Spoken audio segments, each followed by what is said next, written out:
తాకట్లో ఉన్న మీ బంగారాన్ని విడిపించి ఆ రోజు ఆన్లైన్ రేటుకి కొంటాం. Sharma gold company.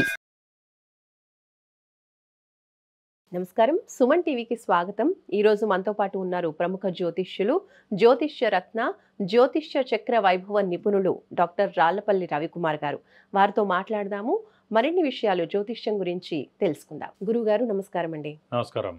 గురువుగారు, చాలా మంది డబ్బులు ఉన్నప్పటికీ అన్నీ ఉన్నప్పటికీ వాళ్ళకి సరైన టైంలో వివాహం జరగక ఎన్నో అవస్థలు, వివాహం చెయ్యాలి అన్నప్పటి నుంచి కూడా ఎన్నో ఇబ్బందులు పడుతూ ఉంటారు.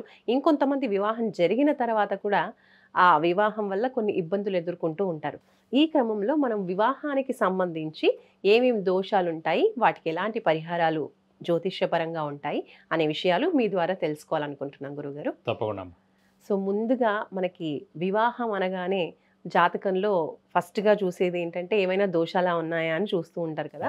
అందులో కుజ దోషం ఏమైనా ఉందా, నాగదోషం ఏమైనా ఉందా, ఇలాంటి విషయాలు చెప్తూ ఉంటారు. కాబట్టి మనం ఈ దోషాల గురించి తెలుసుకుందాం. ముందుగా కాలసర్ప దోషం గురించి మాకు వివరించండి గురువుగారు. అసలు కాలసర్ప దోషం అంటే ఏంటి, ఇది ఎలా వస్తుంది, ఎందుకు వస్తుంది అంటారు? శరదిందు సమాకారే పరబ్రహ్మ స్వరూపిణి వాసరాపీఠ నిలయే సరస్వతి నమస్తతే. సుమన్ టీవీ ప్రేక్షకులకి నమస్కారం. ముందుగా వివాహం గురించి అడిగారు. సో ఈరోజు మొత్తం అంతా కూడా వివాహం టాపిక్స్ మీదే చెప్పుకుందాం. వివాహంలో ఫస్ట్ ఏంటంటే ఎవరైనా జ్యోతిష్కులు దగ్గరికి, అంటే పిల్ల యొక్క తల్లిదండ్రులు అయితే పిల్లాడి యొక్క తల్లిదండ్రులు వెళ్ళినప్పుడు ఏం దోషాలు ఉన్నాయి అనేవి మనం తెలుసుకుంటూ ఉంటామట. సో ఆ తెలుసుకునే క్రమంలో ఫస్ట్ దోషం ఏంటి అనేది చెక్ చేసినప్పుడు మటుకు ముఖ్యంగా చూడాల్సింది కాలసర్పదోషం అనేది. ఎందుకంటే కాలసర్పదోషం అంటే ఏంటంటే ప్రతి గ్రహం కూడా సవ్యంగా వెళ్తాయి, అంటే క్లాక్ వైజ్ తిరుగుతాయి ప్రతి గ్రహం కూడా. ఒక్క రాహుకేతులు మటుకు యాంటీ క్లాక్ వైజ్ తిరుగుతుందన్నమాట. కాబట్టి ఈ రాహుకేతులు కూడా ఛాయాగ్రహాలు. కాబట్టి ఈ యాంటీ క్లాక్ వైజ్ అంటే అపసవ్యంగా తిరుగుతున్న ఈ రాహుకేతుల మధ్యన కనుక గ్రహాలు లేకపోతే కనుక దాన్ని కాలసర్పదోషం అంటారు. ముఖ్యంగా ఈ కాలసర్పదోషం ఉన్నవాళ్ళు ఏంటంటే వివాహం చాలా ఆలస్యంగా అవడం, సంతానం ఆలస్యంగా పుట్టడం, అలాగే ముఖ్యంగా మెయిన్గా చెప్పుకునేది ఏంటంటే ప్రతి వ్యక్తి కూడా 100% సక్సెస్ రేట్ ఉండాలని అనుకుంటే కనుక ఈ కాలసర్పదోషం ఎవరికైనా ఉంటే కనుక వాళ్ళు 50% సక్సెస్ రేట్ ఉంటుంది. ఉదాహరణకి వాళ్ళ చదువు తీసుకున్నారనుకోండి, వాళ్ళు ఒక ఎంబీబీఎస్ డాక్టర్ అవ్వాలనుకుంటారు. వాళ్ళు మొత్తం వాళ్ళ లైఫ్ చెక్ చేసుకోవడానికి వాళ్ళు ఒక బీడీఎస్ చేయడం, లేకపోతే బీ ఫార్మసీ చేయడం అక్కడ దాకా అయిపోతుంది. లేకపోతే ఒక ఐఏఎస్ ఆఫీసర్ అవ్వాలనుకుంటారు. సో ఐఏఎస్ ఆఫీసర్ అవ్వకపోయినా ఒక సెంట్రల్ గవర్నమెంట్ ఎంప్లాయ్ అవ్వగలుగుతారు. అలా ప్రతి ఒక్క విషయంలో జీవితంలో ఒక కళను అభ్యసించాలన్నా, లేకపోతే ఏదైనా ఉన్నత చదువు చదవాలన్నా, అలా ఏ విషయమైనా తీసుకోండి, ప్రతిదీ కూడా లైఫ్లో హాఫే ఉంటుందన్నమాట. ఎందుకంటే ఈ కాలసర్పదోషం ఎఫెక్ట్ తోటే ఇవన్నీ ప్రాబ్లమ్స్ వస్తాయి.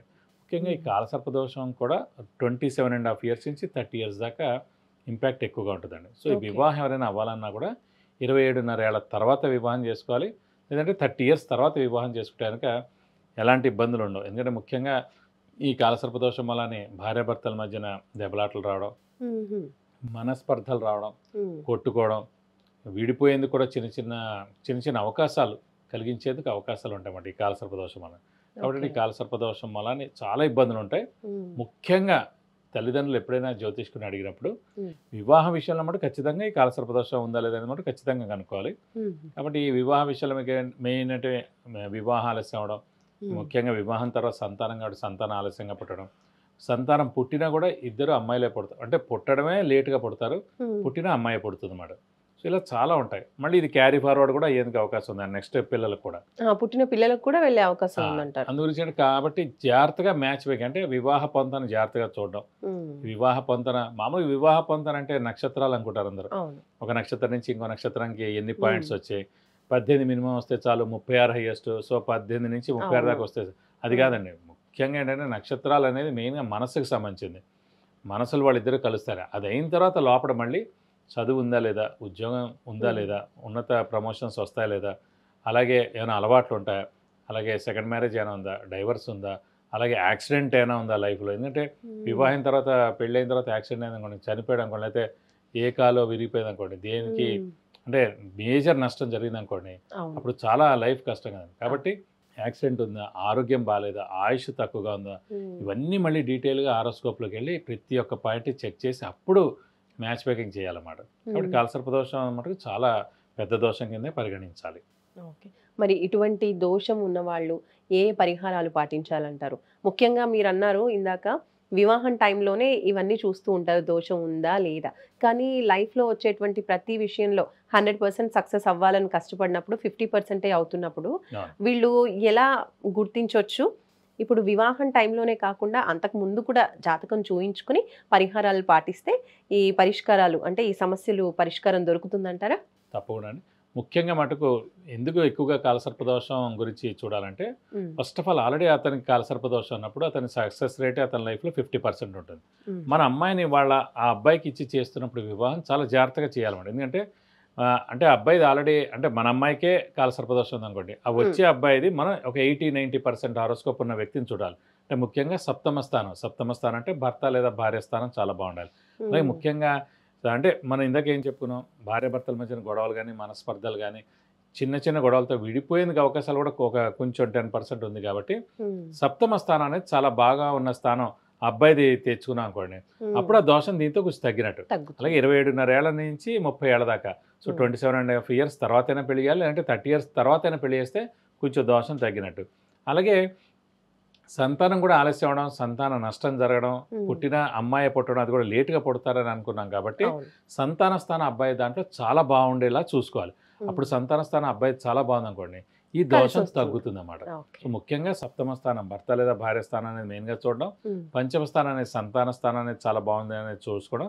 అలాగే ద్వితీయ స్థానం అంటే కుటుంబ స్థానంలో కూడా శుభగ్రహాలు ఉండడం, కుటుంబ స్థానాధిపతి శుభ గ్రహాలతో కలిసి ఉండడం, శుభ ప్లేసెస్లో ఉండడం, ఇలాంటి శుభరాశుల్లో ఉండడం, ఇవన్నీ కూడా చూసుకోవాలి. ముఖ్యంగా ఈ కాలసర్ప దోషం ఎఫెక్ట్ మెయిన్గా ఏంటంటే ఎదుగుదల అనేది 100%లో చూసుకుంటే 50-60% ఉంటుంది.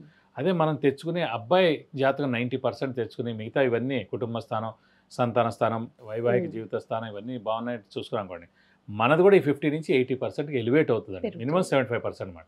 పరిహారాలు మటుకు ముఖ్యంగా ఏంటంటే ఈ కాలసర్ప దోషం వాళ్ళకి, ఈ దోషానికి అసలు ఒకటే ఒక పరిహారం అండి. అందరూ మామూలుగా చిన్న పరిహారాలు చేస్తారు, కానీ మెయిన్ పరిహారం మటుకు నాగప్రతిష్ఠ. అంటే ఒక శిల ఉంటుంది కదా, శిల మీద 2 పాములు ఉంటాయి మనం. ఆ నాగప్రతిష్ఠ అనేది రామేశ్వరంలో చేయాలన్నమాట. 3 రోజుల నుంచి 4 రోజుల దాకా అది టైం అనమాట. 3-4 days పడుతుంది అది చేయడానికి. సో ఆ పురోహితులు చేస్తారు అది. సో నాగప్రతిష్ఠ ఖచ్చితంగా ఎవరికైతే కాలసర్పదోషం ఉందో వాళ్ళ చేత అది చేయించాలి. అది కూడా రామేశ్వరంలో చేస్తేనే 100% దోషం పోయినట్టు. First point. సెకండ్ వచ్చేసి సుబ్రహ్మణ్య స్వామిని ఎక్కువగా ఆరాధించాలి. ప్రతిరోజు సుబ్రహ్మణ్య స్వామి అష్టోత్తరం చదువుకోవాలి. అలాగే సుబ్రహ్మణ్య స్వామికి మెయిన్గా ఉన్న ఫేమస్ టెంపుల్స్ అయిన పళని, కుక్కి, మోపిదేవి, తిరుత్తణి, అలాగే ఇక్కడ మన స్కందగిరి టెంపుల్, ఇవన్నీ టెంపుల్స్ కూడా ఏడాదికి ఒకసారైనా వెళ్ళి 41 ప్రదక్షిణాలు చేస్తే చాలా మంచిది.